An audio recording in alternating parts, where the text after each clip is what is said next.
Ladies and gentlemen, we have a loaded video for you today. So Amon-Ra St. Brown was named the biggest steal of the 2021 NFL draft. As you can see right here, first saw this on Bleacher Report, then I saw it on Pride of Detroit, and we just kind of have a lot. So in this video, I want to talk to you, first give you that news, then let's have a conversation about what he's done to earn that. And then finally, I want to look at the guys, because this is an article what each of the last 10 years he's done this. So let's see what kind of names St. Brown finds himself among and see what kind of staying power these names have. And there's one comparison that I think you are really, really going to like. So make sure you stay tuned for that one. So in this one, it talks about Brad Holmes pulled off the biggest value pick in his first draft as GM with wide receiver Amon-Ra St. Brown. And here's kind of what it said. On a bad Detroit Lions team in 2021, he still gathered almost 1,000 yards from scrimmage, totaled 6 touchdowns last year. He was their only reliable receiver. Okay, for the whole season, I get it. And pulled in 106 passes for 1,161 yards and 6 more scores. Several factors aided the Lions' rise to respectability in a near playoff bid in 2022, but St. Brown's impact was inarguable. And I completely agree with that. He also went on to say that Trey Smith was a good offensive lineman for the Chiefs that could have deserved the nod and helped them get to the Super Bowl. But St. Brown was just too good. And I think when we look at this, we can even I just want to show real quickly the stats that got him there, and then we can move on from there. And one thing we know about St. Brown is the dude can catch the ball, and his average isn't huge, 10.6 for his career, 11 yards last year, but he has the ability to get yak yards. He has the ability to run the ball every once in a while, as you can see from this one. And he is just solid. If you give him a one-on-one matchup in the slot, even in the outside every once in a while, but if you give him a one-on-one matchup in the slot, you're not guarding him. You're not guarding him. And look at the completion percentage when being thrown to 106 receptions on 146 targets. Are you kidding me? Right? 90 on 119. Like, that's unbelievable. And you knew it was going to him every third down. Like, oh, this is going to St. Brown. And still, he got it, and he found a way to get not only open, but wide open every time he had the opportunity on one-on-one coverage. The stats don't lie. Anytime you go over 100 catches, you are balling out. And when you're doing that as a 4th-round pick, which, by the way, that was the requirement. That was the requirement to get on this list, was that you had to be a 4th-round pick or later. So what I also want to do in this video is I want to show you who some of the other guys are to get on this list. Okay. Some of the other guys to get on this list, the biggest steals of the last 10 drafts. Oh, a little hint on who's coming up. You got to like that. All right. That's our boy, Stephon Diggs. All right. 2013, David Bakhtiari. Boo, Packers. Packers suck. Anyways, he has been good. He's been oft injured lately, but there's some staying power. I love when the first guy on the list is still just a perennial all-pro, only 5 times. All right, 2014, Corey Linsley. I believe that's center. Green Bay Packers. We're still there. Another day 3 gem. All right, so the Packers largely make life very easy for Aaron Rodgers by getting steals in the draft with offensive linemen, and both very good pass protectors. There's nothing wrong with that. This is the one that I love. It is Stephon Diggs.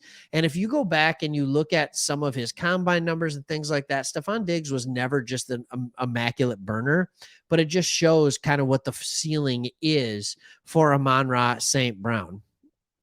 He notched 700 plus yards in each of his first 3 seasons, and then surpassed 1,000 yards in 18-19. But before the 2020 campaign, he requested a trade, and that paid off. He's averaging 100 and almost 13 catches for almost 1,400 yards and 10 touchdowns in 3 years with the Bills. So what you're seeing, I mean, like, he was the steal of that draft, but it was his 6th, 7th, and 8th years that he finally started putting up the production that Amon-Ra St. Brown is almost putting up already. And that 2-3 year stretch, there was a 2-year stretch there where it was Diggs. Like, is he the best wide receiver in the NFL? Like, we had that conversation about him. He's a 2-time All-Pro. Like, he's unbelievable. All right, 2016, I'll never forget this. I made fun of the Cowboys when they draft Dak Prescott. I'm like, you mean that guy that only runs the football out of wherever he was out of, like Mississippi State, and he can't throw? Like, I remember watching Michigan play against them. I'm like, this guy's an NFL quarterback? Yup. Oh, fifth round. Sorry. Oh, no. That's not true. It is fourth round. I just read it wrong. Right? Like, what were they doing? And then it just proved that behind an elite offensive line, a lot of quarterbacks can have good success behind an elite offensive line in the right system. Say thank you, Jared Goff, because that's what you're getting right now with the Lions. 2017, George Kittle, right? Second best tight end in the game. Second best tight end in the game. He was a third day draft pick.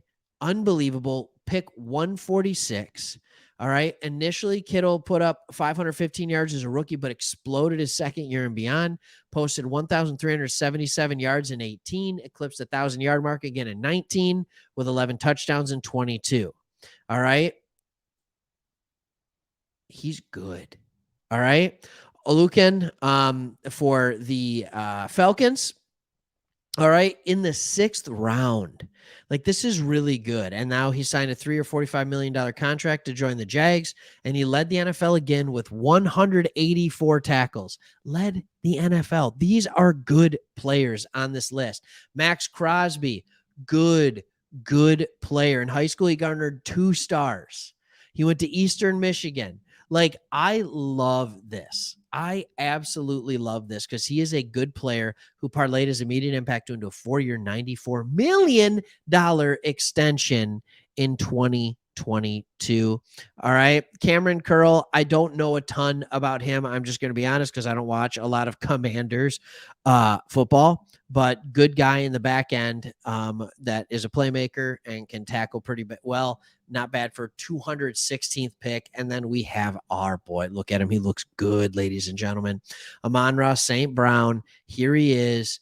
But what we have to understand is that he is as good as it gets for that. And then Tariq Woolen over this last year just has become almost an elite cornerback really fast. 5th round pick of the Seahawks, 6 picks. And he is so fast. He is so fast. So there you have it. I think this is just more proof that Brad Holmes knows what he's doing. We all know that Amon-Ra St. Brown is good, but when you garner the best steal of the draft, so that means 32 teams have the opportunity to get best steal of the draft, 4th round or later. So 4th, 5th, 6th, 7th. So that means that Amon-Ra St. Brown was the best player selected in the back half plus some of the draft. That's what they're saying. And that's what this list is set to find. And that's what this list is set to accomplish. Does Brad Holmes have more tricks up his sleeve? And it makes watching the draft fun because he's proven that late round players, who knows, is Houston on this list in a couple of years? Is Houston on this list? And I think because he has the right to change it every year. So this is really cool. Will St. Brown stay the best? Will guys like Houston, Malcolm Rodriguez move their way up the list?